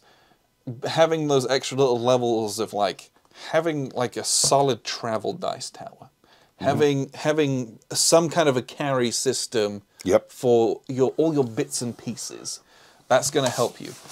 We actually, for the first time at Buckeye Game Fest, we took like a rolling, stackable tool case. Yeah, that was very. We put all our games inside, the miniatures inside. I mean, it was nice to roll that thing down the hallway rather than schlepping all that stuff. That was a huge benefit. Yeah, for us. and they're all like stackable, so I didn't have to take them all. I would just take one or two, depending on which events we were setting up and how we many have games three we were of liking. those, or just two? There's the fixed one at the bottom, and there was two bits on top yeah, of it was it. really nice. So, and that's like a stackable like garage tool. Yeah, organizer. System, Yeah, organizer, but it's all just big empty spaces. And guess what? Your war games fit in wonderfully. Yes, they did. Especially your GMT standard war game size. You can stand like 5, 6 of those. Yeah, we at in least had one 5 of or those. 6. Yeah, And then in the next one, it would be like all of the attack that we just talked about. You cram that in. And then throw in your water bottle, and then all your regular kind of things and creature comforts. That's like in this small rolly All container. together. You can just kind of tuck under the table. and it was really nice too when we were leaving and even arriving.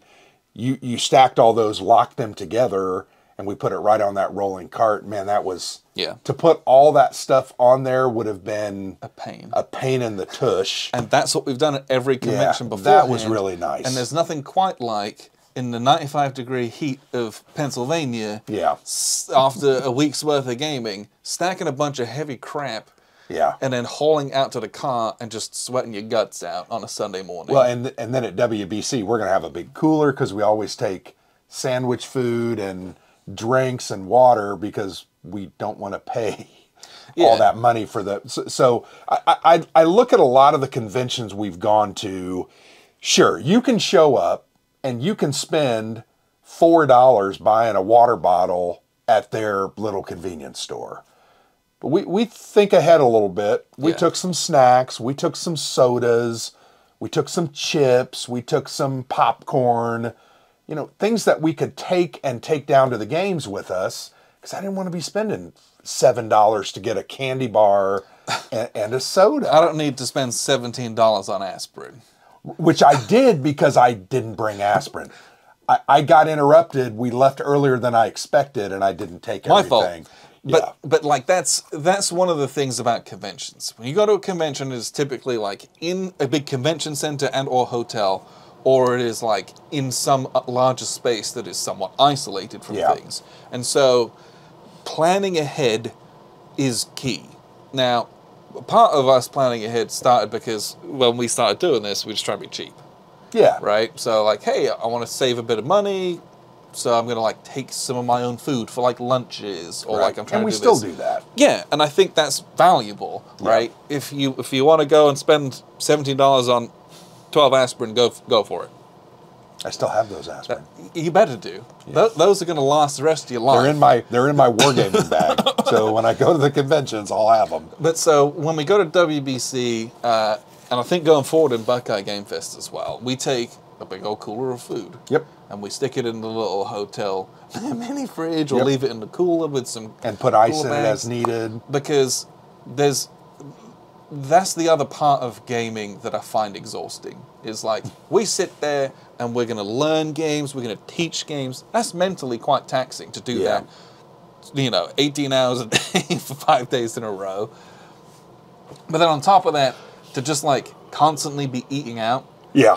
I don't know. It gets heavy. This is a weird conversation. I realize that. Yeah. But like, I start to not feel good after 2 days of doing that because I don't eat out all that much when I'm at home, right? I like to cook at home. I like to do all that stuff. Mm-hmm. And so we've made a habit of like taking a bunch of lunch meat and a loaf of bread. And a thing of mustard. And bringing like fruit. Yep. Because you can't get fruit in Bananas a food court. and nope. Right? And so like keeping bits and pieces like that, keeping hydrated, keeping a little, do whatever's convenient to you. But like if you're staying in a hotel, there's no rules against you doing that. No. And so it's kind of fun. It was really funny we pulled up at Buckeye Game Fest, and I had to get out and tell the, hey, guy, because he brought one cart over. Yeah. I'm like, we're going to need a second cart. Yes. And I think he looked at us like, what? And we filled those things. We were hanging bags from the top. We had everything. I mean, they were packed, right? Yes. So, And part of that is that we were running a lot of events there. well, and we took a lot of games to give away as well. So, And most people aren't going to do that, so they're not going to need all It's that true. stuff. But having some kind of a system to carry stuff that Yeah. maybe isn't just like hauling plastic bags. Right. Think Is about better. that. But especially if it's somewhere like at WBC, if you're in a hotel or if you're, one of those chalets, Yep. it's not an insignificant amount of walking. Oh, And yeah. carrying all that stuff, and It's there's exhausting. no air conditioning in that hotel. No. And Well, there is, but everything's open and it's hot. not in the corridors. This No, is you're like right. You're right. Stuffy. You're and right. and it's miserable. And so having, trying to make it as comfortable for yourself as you can. Some of that is Yeah. how even if it's like one of those little rolly travel bags that you have Sure. like take on an airplane, right? Something Yeah. simple like that. And I see a lot of people at Gen Con We've do that learned a kind of lot over the years about how to do things right, and thing. Yeah, and it's much more enjoyable. yeah, like make it easy on yourself. Yeah. Right.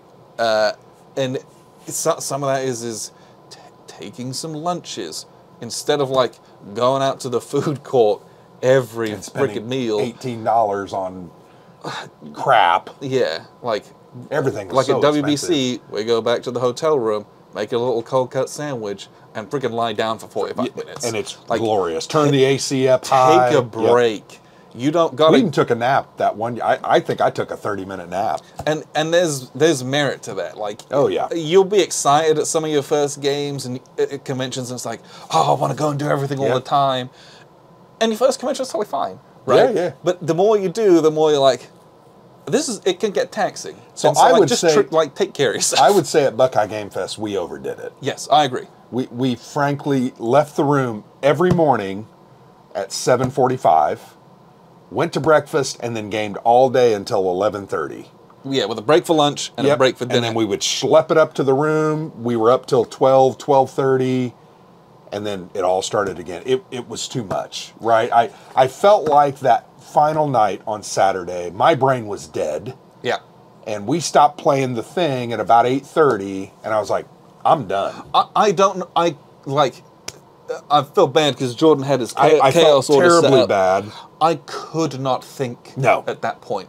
I was about ready to explode. Like if you I think. if you watch that debrief, we did that the Sunday morning after we'd slept 6 hours, 7 hours, I think we slept 7 hours that night. and it's still barely coherent from my end. I slept for 3.5 hours when I got home.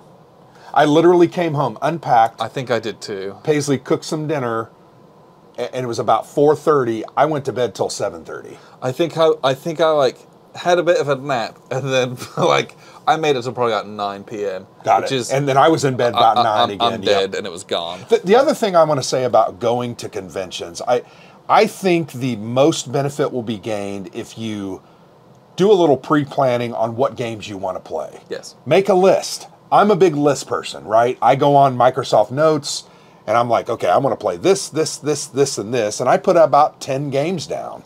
I send it to Alexander. He adds 3 or 4 and we take 1 or 2 off. And then we decide the 8 or 10 games that we're going to take and try to play.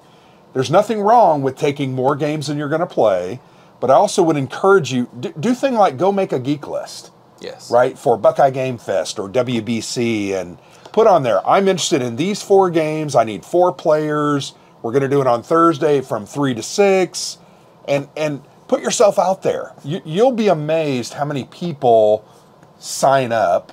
Most conventions have some kind of formal way to do that. Yeah. But Buckeye Game Fest, anyone can sign up and submit events, for Yep. example.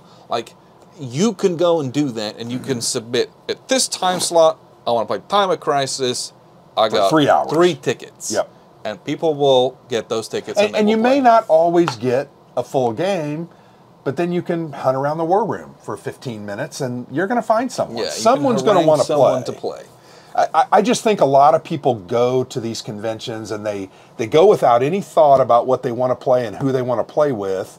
and then they end up walking around for half the time trying to find a game. Put a little work in beforehand, Yes. and you'll maximize the benefit. There's always people willing to play games. We're always willing to play games. There's Yes. others that are, I mean, one time we stood up looking for 3 players for Westphalia. I think I yelled and said, hey, or 1 or 2 players. We got them, and we played a full 5-player game of that game. And it was glorious. Yeah. So do a little prep. Also think about the vendors that are there and how much you want to spend. I don't think there's any problem putting a limit on yourself that I want to buy 1 game. You might end up buying 3 games. But say you want to buy 1 game and you know, look around and then buy the second or third day. You don't need to buy on the first day. No. We didn't buy any games this time. There were several vendors there. We looked around. Yeah, Buckeye Game Fest is less vendor heavy than some of the other ones. WBC, I mean, everybody's there. MMP, Academy Games, Compass, GMT. Compass, GMT, Blue Panthers there, Lock and Load's there. I mean, we dropped $400 last year. Yep. And Decision games are there. And it was all half off, right? Most of it was, I think, At Compass least games, 30 to 40% everything's 40% off. Yeah, just which is amazing. the best prices you'll ever see for them. So I just think put a little forethought, put a plan together, identify what you want to do, and then reach out, take a chance. I think we've said that before, but because I used to be very shy about it, but I think we started doing it, and then all of a sudden, like, well, that was easy. Well, let's do it again. Yeah. And now we've started meeting up with people that we don't know, axe murderers Yes. and vagabonds, and the reality is they're good for 2.5 to 3 hours. We play a game, we kick them out, and we don't get we don't murdered. we don't get murdered. Yeah, so. we haven't been murdered yet. So take a chance, right? Yeah. Try to reach out. I think that's a big part of what conventions are. And sometimes you're not going to find anybody, but don't give up. Look for us. We'll play a Yeah, game. and it's also that thing of like, I'm going to bring a couple games that I want to play, Mm-hmm. but also be flexible. Be in willing that, to like, play others. If you're trying to get people to play your game, you should be willing to play theirs. Yeah. And so, like, put yourself out there in that sense. WBC, for example, is extremely good for this. Yes. You'll walk around that large gaming room, and there's all sorts of games in progress or being set up, and just ask, hey man, do you need another player for this? Yep. Or like, even like, hey, I've never played this, but I've been interested. Could you walk me through what this is like? Yeah. And everyone there will tell you about how their game is and what that game is like. So I'm trying to think what games we played last year at WBC. We played 4-player Pericles, 4-player Fire in the Lake, 4-player Angola. We played 8-player The Thing. We played 5-player Nicaea, or 6-player. 5 or 6 we played was max. We played 3-player Dead Reckoning. Dead Reckoning. We played Blood and Treasure. That was 4-player or 5-player? 1, 2, 3, 4. So 4, yeah. But it was a blast, and we could have played other games, but we did a lot of videos. We did a Yeah, lot of interviews. We demoed a lot of different things as well. For This people. year, I think we've talked about it. We want to put together one big war game a day, and then maybe a smaller war game in the evening. And then as things come up, we may jump in and play a 3-hour game with someone. Also, multiplayer games are where it's at, right? Yep. Don't come to a convention only wanting to play 2-player games. I get it. You may not have anyone to play with at home, and that's okay. Multiplayer games, 3, 4, 5 players, those are the best at conventions. Yeah. They're just so fun. You've come to a war game convention, and there's all these war gamers. This is your chance. This is your chance to play a coin game. This is your chance to play Here I Stand. This is your chance to play Angola. Take advantage. Get these games where there's lots of people. Because you can sit at home, and you can solo your little 2-player games, or you can harangue one person. But war game conventions provide a unique opportunity to play some of these much bigger, grander games, and they might not be size-wise or length-wise bigger, but that player-wise, those are much more challenging to get to on your day-to-days. Like this, because we play 2 players all the time, right? Yep. We do that all the time, every week. So when we go to conventions, we never bring 2-player games. Yeah. Because it's our chance to get more people involved. Yep. So that's Agreed. why you saw like Sword of Rome and Fire in the Lake. Time of Crisis. All these other things where it's like, yes, these are much more satisfying with lots of people. Yeah. So bear that in mind when you're looking at conventions as well. And finally, I would just say, pick a convention nearby you, reach out, try it, right? You're never going to know how it is until you just try it. And I'm glad that we did, going to Gen Con and then I remember our first time at WBC, we didn't know anything about anything. Nope. We set it up. In a hotel offsite. The like Murder 15, Hobo Shack is 20 what minutes we away. called it because it was terrible. And I booked it because it was the cheapest thing that there was. And we ate breakfast in another hotel's lobby that was connected to that room that we rented. And we had milk that was in the sink with flies buzzing around. We had to drive 2 miles to get breakfast. And that was okay. It was a blast. We had the time of our lives. We made a memory. Yep, we made memories. We played with Maurice. We played with Mark. Herman. We played with John C. We played with others and just had a great time. And now I feel like we're seasoned veterans.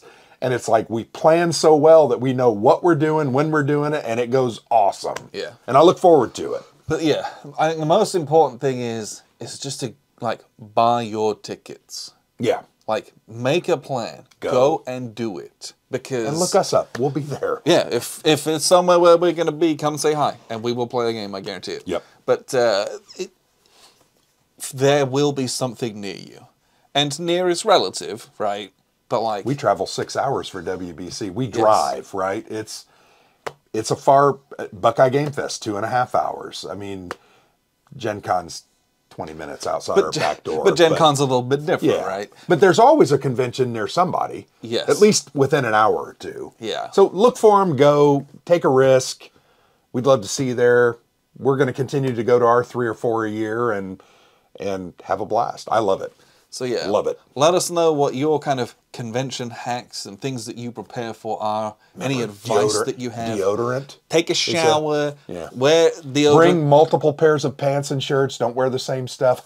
Don't just put deodorant on in the morning. Bring your deodorant in your backpack with you so and you put it can on at 5 o'clock during the day. Yeah. Thank you. Especially at Gen Con and WBC. Yeah, if it's the summer, come on, man. Yeah. But let us know what other kind of advice that you might have for, and kind of hacks and advice that you might have for going to cons as well.